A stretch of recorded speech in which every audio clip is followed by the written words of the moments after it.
Welcome back to some new Malicious Compliance stories, where people complied to the letter, but not the spirit of a request. I hope you had a great day. The first story is called A Glitched System. Back in my college days, I landed a gig at this tech startup. The boss, let's call him Mr. Smith, was a real stickler for punctuality. One day he rolls out this new rule. Everyone must clock in using a clunky old system that often glitched. Naturally, I'm not a fan of this whole thing, so I bring up the issues with the system.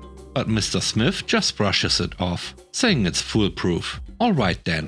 One morning, the system goes haywire, and I end up getting clocked in for a 12-hour shift that I didn't work. I'm fuming. I march up to Mr. Smith's office and politely ask him to rectify the error. Guess what?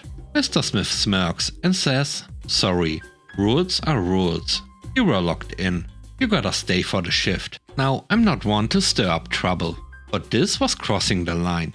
I decided to play by his rules, but with a twist. The next day, I stroll into the office right on time, clock in, and then settle in for my day. But here's the kicker.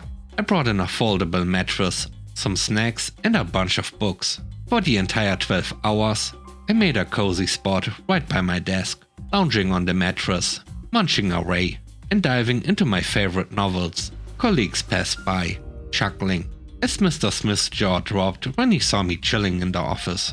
"What on earth are you doing?" he sputtered. With a grin, I simply replied, "Well, boss, rules are rules. You said I had to stay for the shift I got clocked in for, so here I am, doing exactly that." Mr. Smith was speechless. He knew he couldn't argue with his own rule.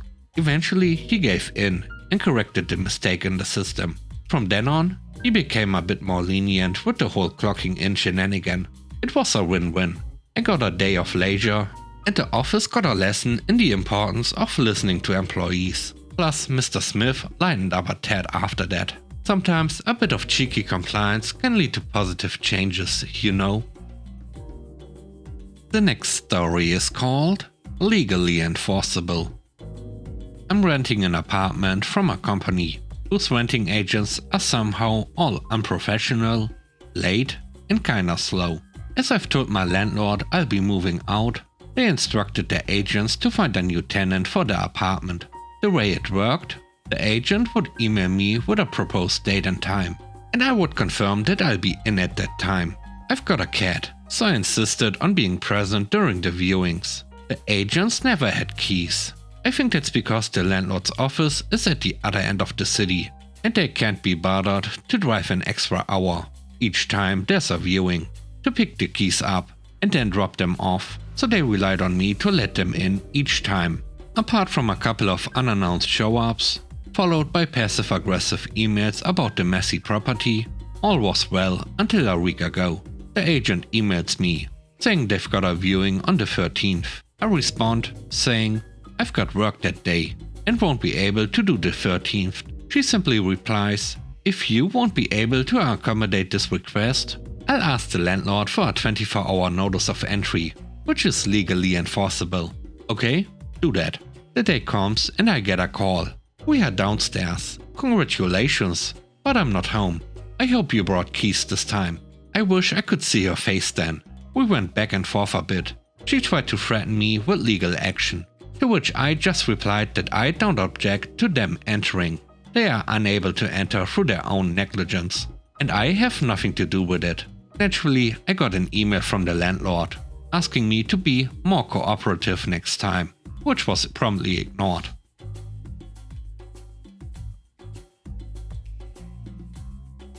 The last story is called Not Taking Advice. This happened a few years ago. My crew and I were called for work on a train leaving east from the port.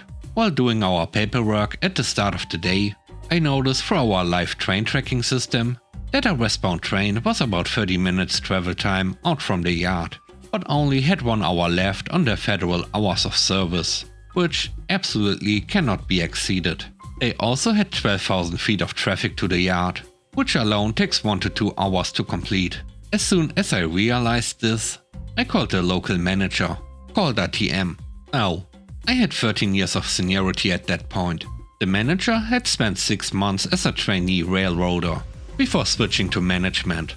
Total seniority, maybe 1 year. I suggested that he swings us to a rescue ticket in the payroll system, and we would go out immediately and help that train.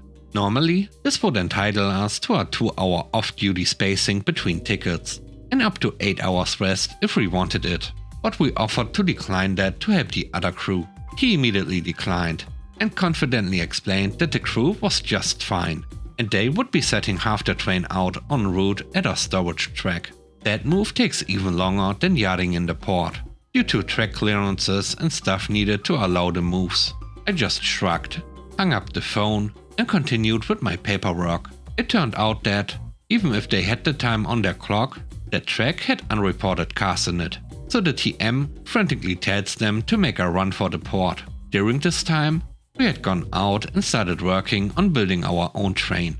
We talked to the inbound crew and agreed to help them land the first cut of cars. So there we sat. The inbound crew landed half their train before hurrying out, and left 6,000 feet of train blocking the only piece of rail in or out of the entire port terminal.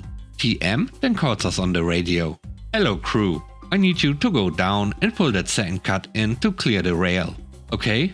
And then we taxi home? No, you get back on your own train. No, we only handle 1 train per ticket, and this ticket terminates at our home terminal. So if we handle their train, we taxi home on pay. You could cancel us and put us on a rescue turn ticket, like we originally suggested. But if we do it on this ticket, we go home. Okay, you are cancelled and called on a turn.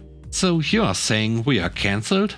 Yes. Okay, since we are cancelled after working, we are all taking 8 hours rest, and we are the only crew in the terminal to do this work. Wait, what? Are we cancelled, or is there a taxi coming after we yard that train?" The funny thing is, it was a beautiful summer day. If he had just taken my suggestion, we would have yarded that train and jumped back on ours, making 2 tickets worth of pay, but saving the railroad a lot of headaches. Instead, we yarded half a train and got paid to play on our phones in a 4.5-hour taxi ride, for the same rate of pay as we would have gotten on the 10-hour train trip home. Thanks for watching the video. I hope you enjoyed it. If you did, please don't forget to leave a like, comment and subscribe. And if you have time, watch another one of my videos. And now, I hope you have a great day. See you soon. Bye bye.